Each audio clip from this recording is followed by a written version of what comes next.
Naam, mtazamaji wa Trend TV bwana, baada ya kufuatilia hili jambo kwa ukaribu sana, tumekuja kugundua kwamba kumbe the main source, the reason ambayo ipo hapa ikapelekea situation ya Ommy Dimpoz kufukuzwa kazi, inasemekana actually ni kitu ambacho kinasemekana kwamba Ommy Dimpoz bwana amepunguzwa pale katika kampuni ya GSM ambapo alikuwa kama head of creative department. Sasa sababu ni kwamba GSM tunafahamu kabisa kwamba ni mdhamini namba moja wa klabu ya Yanga. Umeona?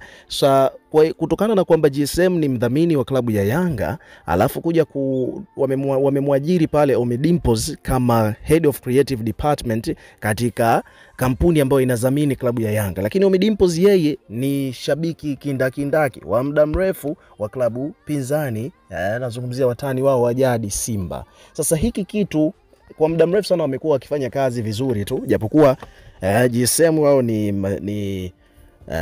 japokuwa GSM pale wao ni wadhamini wa klabu ya Yanga, lakini at the end of the day Ommy Dimpoz akiwa kama shabiki wa Simba wamekuwa wakifanya kazi poa.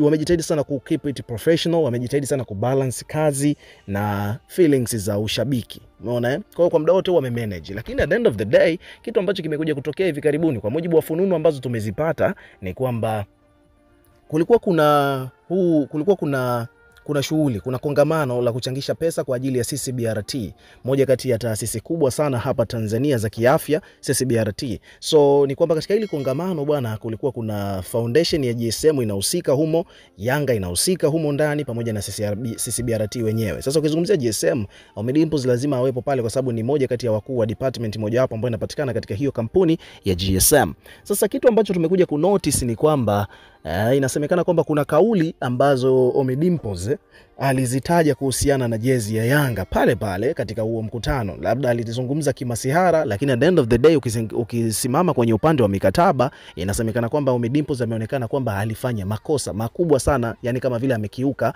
mkataba. Inavyosemekana ni kwamba hiyo ndio sababu ambayo imepelekea Ommy Dimpoz kupunguzwa katika kampuni hiyo. Kwa mujibu wa hii comment ambayo imesambaa kwa mitandaoni ya jamaa anaitwa Barnabas HK, amesema amekuja kutanabaisha hilo swala akiwa ameandika kwamba juzi kwenye kongamano la kuchangisha pesa kwa ajili ya CCBRT, Ommy Dimpoz alipewa nafasi ya kutaja bei ya kununua mfano wa jezi ya Yanga.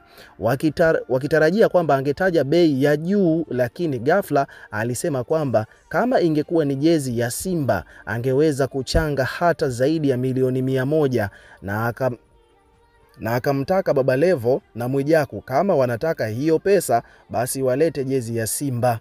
Mimi sikulichukulia lile jambo kwa wepesi.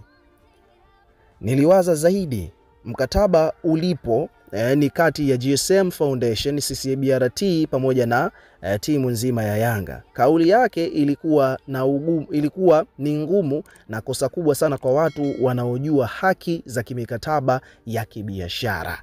Umeona bwana, na kuna watu kibao wamekuja kusupport hilo. Kuna mtu hapa ameandika kwamba true, kweli jamaa alizingua. Kwa hiyo inasemekana kwamba kwa fununu zinazosemekana ni kwamba shida ilianzia hapo. Umeona bwana, kwamba Ommy Dimpoz bwana, unajua katika haya makongamano ya kuchangisha fedha kwa ajili ya vitu vizito kama hivi vya CCBRT, unajua kabisa ni taasisi ya kiafya kubwa sana hapa Tanzania. Sasa wakiwekaga kongamano kuna jezi inauzwa hata milioni 4, 7, 10, 20. Umeona? Lakini sio kwamba eti wananunua jezi au vipi, ni lengo pale ni kuzalisha fedha kwa ajili ya kusaidia watu. Unajua kwamba taasisi ya CCBRT inajihusisha na maradhi mengi sana ambayo yanawasumbua watu, magonjwa mengi tu makubwa. Kwa hiyo foundation ikiamua kuchangia waga wanafanyaga vitu kama hivyo. Sasa kitendo cha Ommy Dimpoz kuleta masihara, mambo ya utani wa jadi akiwa yeye ni shabiki wa Simba, akasema kwamba ingekuwa jezi ya Simba angetaja pesa kubwa, ingekuwa ni kwa vile ni jezi ya Yanga aweza kataja pesa kubwa. Kama alizungumza kimasihara, at the end of the day ile ilikuwa ni issue ambayo ni very sensitive. Inasemekana kwamba hapo ndipo alipoteleza. So ukiwa kama mdau una kipi cha kuzungumza kuhusiana na hili, weka maoni yako hapo chini katika comment section, tutakuwa tukisoma na kureplay kila comment, na pia hakikisha una subscribe kwa ajili ya kupata update zaidi.